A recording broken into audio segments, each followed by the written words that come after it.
जो अस्सलाम वालेकुम। आज का हमारा टॉपिक है forces are due to interaction. कल हमने पढ़ा व्हाट इज़ फोर्स। उसमें हमने पढ़ा फोर्स यूजुअली पुल और पुश जो है उसको फोर्स कहते हैं। किसी भी एक्टिविटी के करने में हमें फोर्स दरकार होता है। तो आज का टॉपिक है forces are due to interaction. अगर दो ऑब्जेक्ट्स में इंटरेक्शन होती है, इंटरेक्शन बिटवीन टू ऑब्जेक्ट्स, तो इस सूरत में when the interaction between the two objects take place, it results in a force between these two objects। यानी एक ऑब्जेक्ट का दूसरे ऑब्जेक्ट पर फोर्स एग्जर्ट करना, this is involvement of two objects. जब फोर्स किसी पर अप्लाई किया जाएगा, जो जो फोर्स करता है एक वो, और जिस पर फोर्स किया जाता है, अप्लाई किया जाता है एक वो, ये दोनों ऑब्जेक्ट्स आपस में इंटरेक्शन करते हैं। So it is due to the interaction between two objects that results in force, that application of force takes place, we can say। Suppose this is, see this picture, a man is standing behind the car। बिल्कुल car के पीछे touch किए बगैर एक आदमी इस तस्वीर में दिखाया गया है कार के पीछे। अच्छा, आप सोच के बताएं, इससे कोई फर्क पड़ेगा? Man is standing behind the car, will the car move? क्या कार जो है, गाड़ी आगे चलेगी, हिलेगी अपनी जगह से due to the presence of this man? बिल्कुल इसका जवाब है no, the car will not move due to the presence of man, क्योंकि इसकी कोई इंटरेक्शन नहीं है कार के साथ, इसने कोई टच ही नहीं किया, कोई इंटरेक्शन नहीं की। So we can say that the car will not move. लेकिन दूसरी तस्वीर में, see this picture, picture 9.2 in your textbook। This picture shows that man is pushing the car, or car is being pushed by a man। Interaction man और car के दरमियान, ये आदमी है, ये फोर्स अप्लाई करता है इस ऑब्जेक्ट पर, यानी इस कार पर। So in this case where the interaction between object man and object car takes place, the car will move। यहाँ पर कार मूव करेगी। Okay, now that man has to push the car to make it move।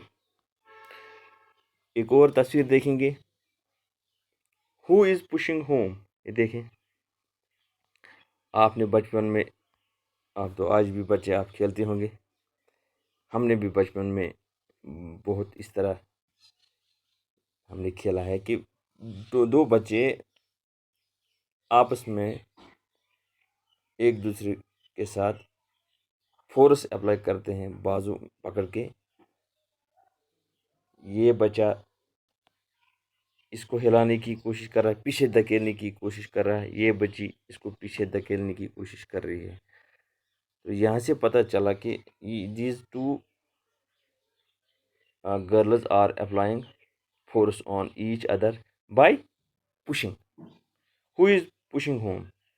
This girl is pushing this girl, this girl is also pushing another girl। So in this case we can say that both are pushing each other। एक और तस्वीर देखें, इसमें बिल्कुल opposite है। ये जिसको आप कश्मीरी में बोलते हैं हॉक चीची, जब गर्ल्स खेलते हैं,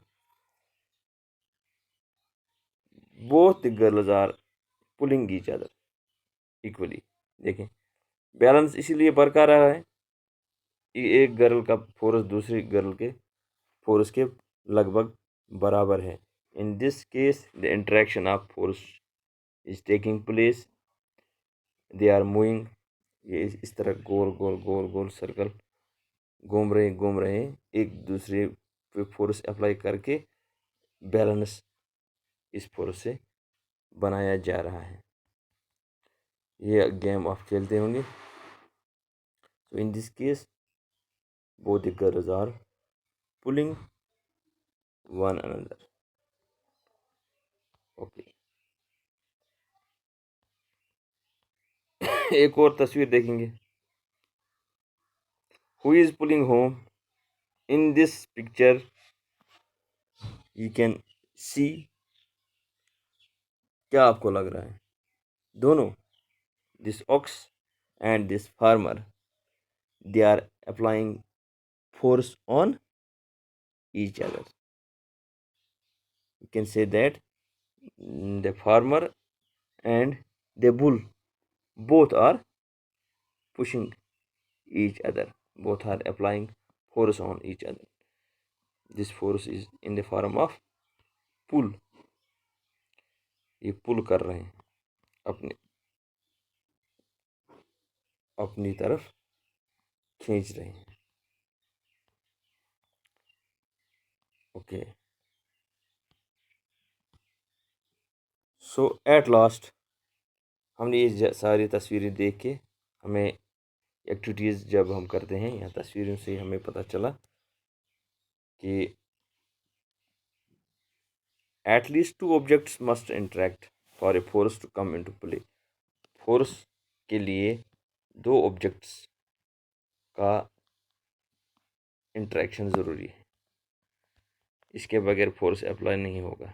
एक जो फोर्स करता है, अप्लाई करता है, वो एक ऑब्जेक्ट और किस पे करता है, that is second object. thus the interaction of one object with another object results in a force between the two।